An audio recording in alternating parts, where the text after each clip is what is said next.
70 to 73 RS nose cones. A lot of you guys out there may be interested in swapping your car to an RS, but today we're looking at the nose cones directly, whether you go factory urethane or go aftermarket. We're gonna check out a couple options here. Let's get to it.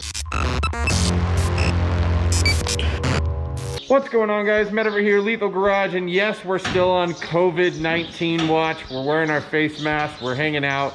But today, we got our 1971 Camaro, and we have a couple different nose cones. So, as you guys know, this car started, well, if you've watched any of the previous videos, this car started life as a 1971 Standard.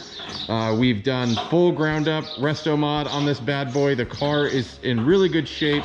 We got metal hung. We're in the midst of getting body lines and everything all lined up. But today, well, at least last video, we hung the sheet metal. Today, we want to look at the actual nose cones. So on the floor, I have what's part of the OER urethane factory front nose cone. Now, this is what you would call a two-piece because you have the main urethane part and there's a big metal piece that slides in between it that creates the full custom look. And then you get a center bar with the two grills left and right, and you're basically good to go. That's your nose cone. But there's a couple options on the table. In regards to weight, that thing is pretty heavy. If you go with the stock setup, it's about 25-ish pounds that you're putting on the nose of your car. Do you care for a build like this? I mean, we're putting a LS7 motor in the car, so we've already taken like, what, 5,000 pounds off the front from a big block. Actually, the original motor that came in this car being the, I believe it was the 302. Am I wrong on that? I think it's the 302. But it was pretty dang heavy. I think just the savings from swapping from the stock motor to the LS7 is about 200 plus pounds. So I really don't care about 25 pounds on the nose. But enter Custom Works Performance one-piece nose setup. Now, this is a fiberglass nose. Now, some people might not like the idea of fiberglass, and I don't blame you for that, but they did a pretty good job. The lines are pretty straight, everything looks pretty good. There's a couple of misgaps on the top edge on how it lines up with the car on the nose itself, but we kind of see the same situation with the urethane one as well. You can see Heath is having fun trying to see how that looks on the car right now.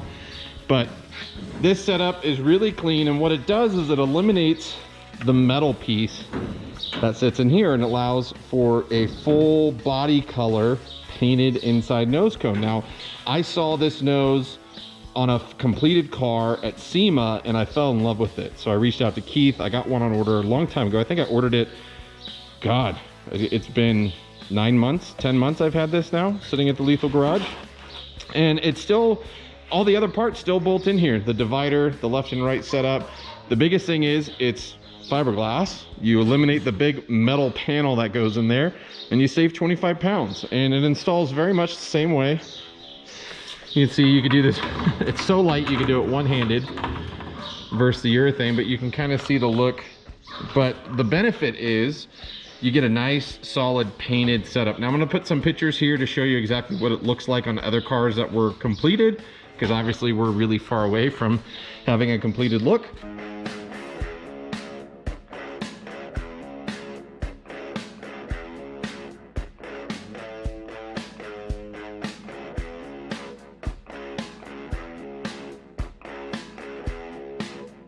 But hopefully it gives you an idea of what this bad boy looks like on the car. And then I'll also throw up some images showing you what the original RS Z28 front ends look like.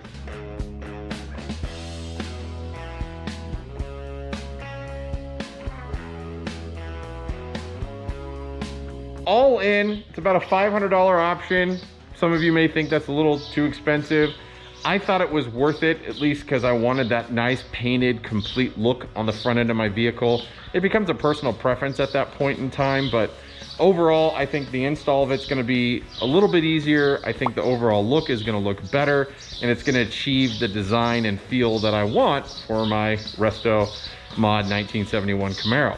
Now, obviously, I'm creating heresy because I'm adding an RS front end to a non-RS car, but I really don't care. This is a resto mod. It's gonna have a pro touring look once we get final wheels and tires on it and get in its final position on suspension. And it's just gonna be a super clean, nice looking car, LED lights, just going full modern with it. So Keith over here, he's a purist. No, he's not. He's not. Oh, I should have brought those mufflers up for you. Anyways, but there you go. There's two options. You can go with the factory options with the urethane, heavier as heck, or you can go aftermarket with fiberglass. Let me know which one you like. Which style do you like? Which would you go with? Which did you choose to go with? Are you interested in changing something other than factory? Either or, thanks for checking out this video. And until next time, guys, hope to see you on the road.